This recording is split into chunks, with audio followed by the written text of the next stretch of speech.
For the first time since Russia launched its full-scale invasion of Ukraine, the United States has formally backed European-led security guarantees that would come into force after a ceasefire. This marks a significant change in Washington's position and signals deeper alignment with European allies seeking a durable framework to prevent renewed Russian aggression. The announcement follows high-level talks in Paris involving leaders and envoys from dozens of countries. At the heart of these discussions is a shared conclusion: any ceasefire without credible enforcement mechanisms would risk collapse. European nations have argued for months that Ukraine needs firm, structured guarantees, not vague assurances. Now the United States has publicly endorsed that approach. Under the emerging plan, Europe would take the lead in providing post-ceasefire security, while the United States would offer political backing, strategic oversight, and technical support. This includes intelligence sharing, monitoring systems, and rapid coordination should any violations occur. Officials stress that this does not mean American combat troops on the ground, but it does mean Washington standing behind Europe's commitment. French President Emmanuel Macron described the guarantees as robust and realistic, designed to deter future attacks rather than provoke escalation. British officials echoed that message, emphasizing that peace must be defended, not simply declared. The United Kingdom and France have both indicated they are prepared to play active roles after a ceasefire, including training Ukrainian forces and supporting stabilization efforts. From Kyiv, the response has been cautiously optimistic. Ukrainian leaders say the shift by the United States strengthens their hand and sends a clear message to Moscow that Ukraine will not be left exposed once the guns fall silent. President Volodymyr Zelensky has long insisted that security guarantees are essential, arguing that past failures to enforce agreements allowed Russia to regroup and strike again. The United States, meanwhile, has framed its support as a necessary step toward a sustainable peace. American officials say they recognize that Europe will bear the greatest long-term risk from instability and therefore must be empowered to lead. Backing European guarantees, they argue, reinforces collective deterrence while avoiding direct escalation with Russia. However, significant obstacles remain.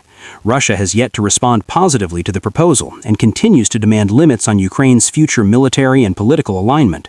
Those demands remain unacceptable to Kyiv and its allies, raising doubts about whether Moscow is prepared to negotiate in good faith. Military activity on the ground continues even as diplomacy intensifies. Both sides remain locked in fierce fighting along several fronts, underlining how fragile the current moment is.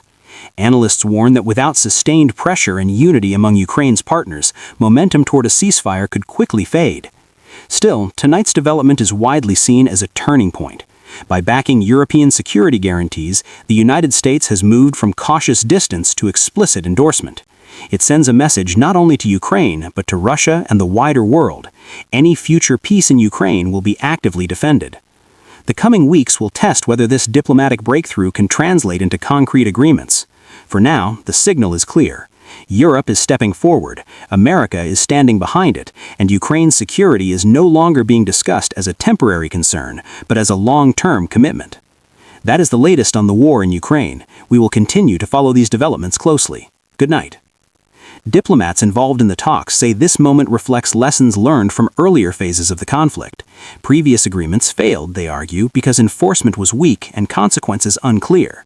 This time, planners are focused on clarity: who responds, how fast, and with what tools if a ceasefire is broken. That clarity, supporters believe, is what gives deterrence real weight. European officials also stress that the guarantees are defensive by design. The goal is not to create new lines of confrontation, but to make renewed war too costly to consider.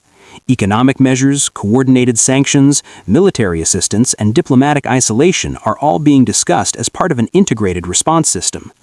Public opinion across Europe has played a role as well. After years of war, voters are demanding both peace and security. Leaders now face pressure to ensure that any deal reached does not simply postpone another conflict. This framework is intended to answer that demand.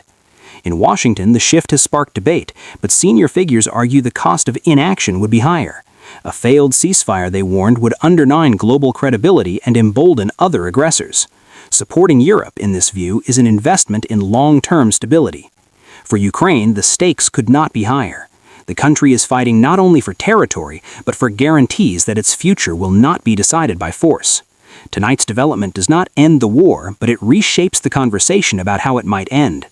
As negotiations continue, all eyes remain on whether words can be turned into binding commitments.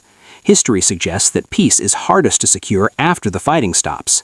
This time, the architects of a potential ceasefire say they are determined not to repeat past mistakes. For now, the message from Paris is unmistakable. Unity among allies remains intact, Resolute has hardened, and the focus has shifted from emergency response to lasting security.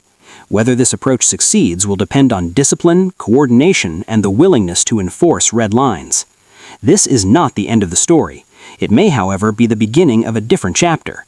The world is watching closely, measuring not only statements but actions, and judging whether this moment becomes a foundation for peace or another missed opportunity in a long and painful war. As night falls across Ukraine, uncertainty remains, but so does determination.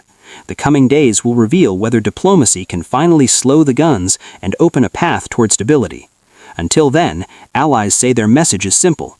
Peace must be protected, sovereignty must be respected, and the future of Ukraine will not be negotiated in silence.